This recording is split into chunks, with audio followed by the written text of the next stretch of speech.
umuulan dito guys. Mag-video tayo dito para may pang-upload tayo. Medyo mahangin. Ito ang weather for today dito sa Taiwan. Yan. Maulan. Magbibideo na lang tayo dito sa ulan. Wala na tayong pang-upload guys. Kaya ang ulan na lang yung i-video natin. Bagyo ngayon sa Pinas, dito din sa Taiwan. Ba't kaya ganun? Pag magbagyo ang Pilipinas, pupunta din kaagad dito sa Taiwan. Sa bagay. 2 hours lang pala ang ang layo. Kaya maulan din siya. Tingnan yung flowers ni Lola guys. Naulanan na din. I got you. Maulan. May tao.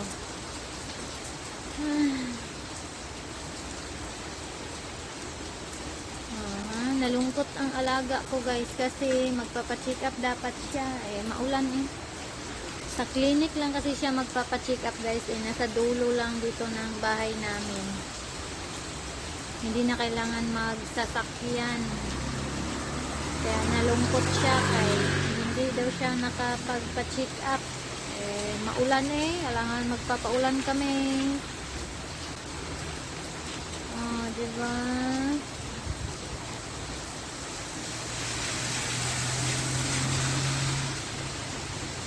Ito yung lugar namin guys. Ito yung namin dito. Yung bahay ng alaga ko. Dito bahay ng alaga ko. Ito yung nakapalibot sa gilid. Yung pink na yan is yan. Parang family store. Pero family store, family mart pala. Nandun yung family mart guys sa dulo. Ayun. Kaya malapit lang yung bilihan dito guys. Nasa dulo lang din yung palengke. Every morning nagmamalingki kami ni Lola. Kasi today, it's a rainy day. Kaya hindi nakapamalingki ang aking Lola. Yung sa likod ng truck na yan guys, yan? Basketball court. Sa likod niya ng mga building na yan, doon yung sa unahan yung palengke. Kaya malapit lang kami sa palengke guys. May hangin no. Maulan na mahangin. Alam niyo guys, kagabi pa to, kahapon.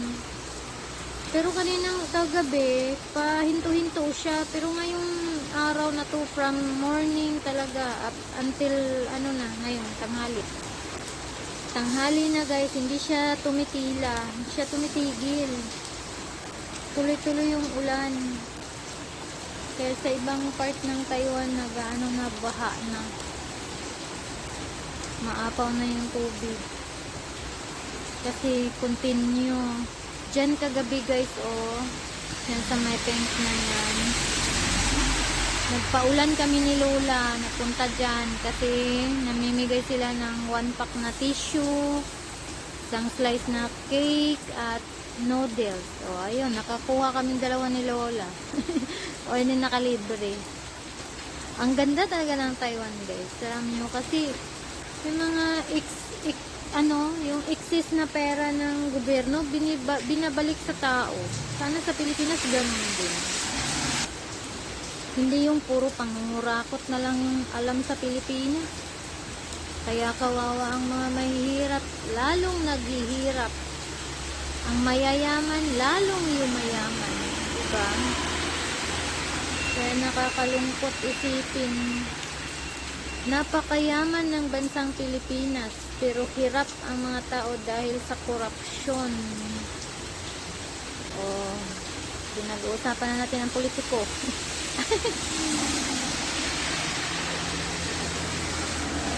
Ay, nako, bakit ganon? Alam nyo guys, bilang isang OFW, napapagod din ba kayo? Kasi ako pagod na ba ako?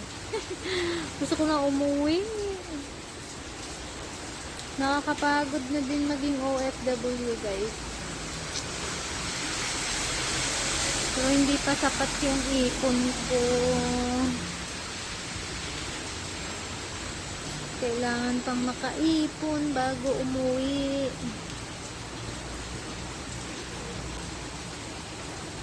Kaya mahirap maging mahirap. Kailan kaya tayo yayaman? Ito yung harap ng bahay namin guys. Oh. Ano, mailbox. May mailbox dito. Kaya kung magpadala kayo ng telegram, sulat, whatever. Ayan, drop out nyo dyan. Ihulog nyo dyan. Kasi kukuliktahin lang yan ng post office. O diba? Ang galing.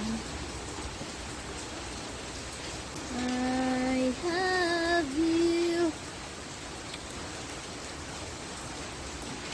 Alam mo yung mga bahay ng mga Taiwanese, mga ganyan lang, simple lang.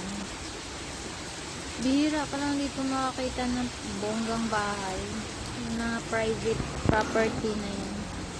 Pero pag ganito lang, building, simple lang sila guys. Diba guys?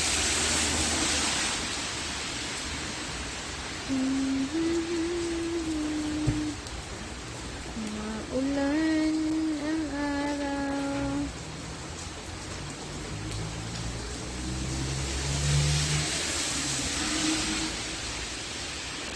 Alam nyo, ang dami ng mga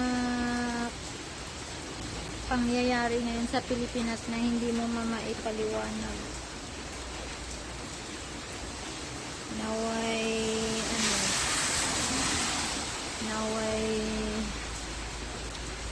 matahimik na ang Pilipinas at magbalik loob na tayong lahat sa Panginoon. Kasi unti-unti na niya tayong niyayanig. Parang lang yan guys, wake up call ba sa atin. Marami na sa atin nakakalimot sa Panginoon. Mas inuuna na natin yung pera, yung karangyaan. Tapos ang gulo-gulo na ng ano.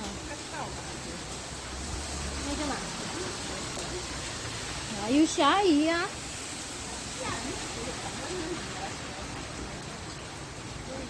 Baliktad utak pang alaga ko.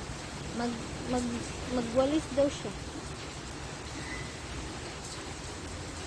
Alam mo, maulan eh. Walis-walis ka dyan. Ganon din, magkakatubig yan. May tumila ng ulan guys. Humina na yung ulan.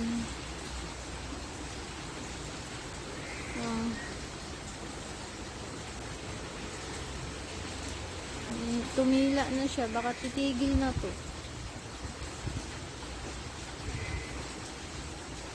Diba?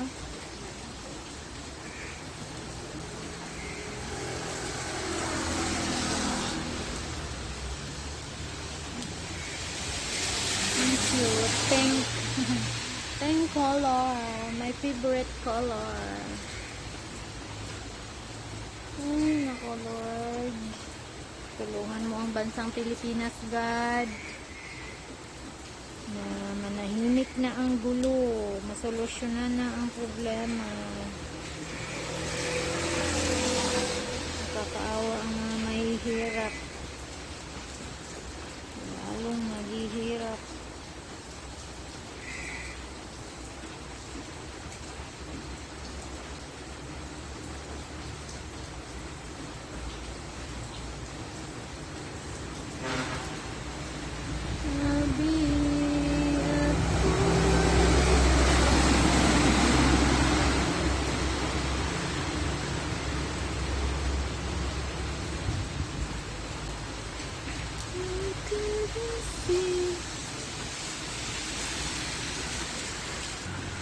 Humina lang ang ulan guys, pero hindi titigil to. Hanggang gabi na to, ulan na to. Tuloy-tuloy ba? Diba? Kaya ingat po ang lahat na nandito sa Taiwan, sa mga kapwa ko OFW. Ingat po tayo, guys. Magpabayaan ng ating mga sarili.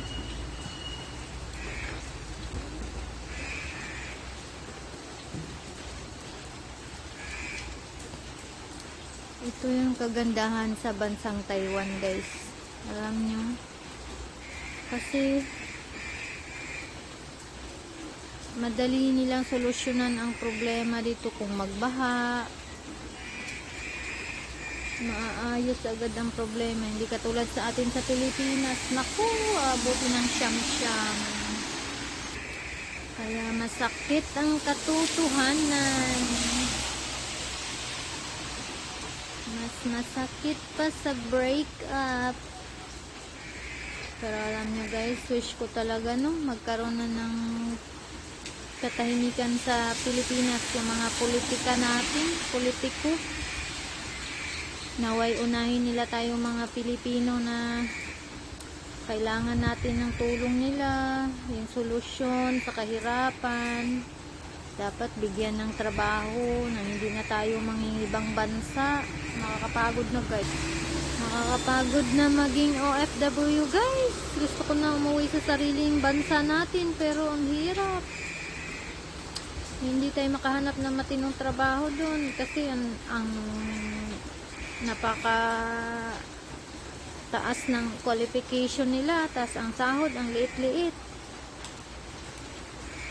Kaya wish ko talaga no, magkaroon na ng leader sa Pilipinas yung hindi corrupt, yung uunahin yung kapakanan ng mamamayang Pilipino. Naway maawa si Lord sa atin guys. Padalhan niya tayo ng isang taong magliligtas sa ating mga Pilipino na hirap. Padalhan niya tayo ng leader na magsugpo ng sa korupsyon. So yun lang guys. Wala akong video guys. Hindi pa ako nakalabas. Kaya binidyo lang natin yung ulan. So that's all.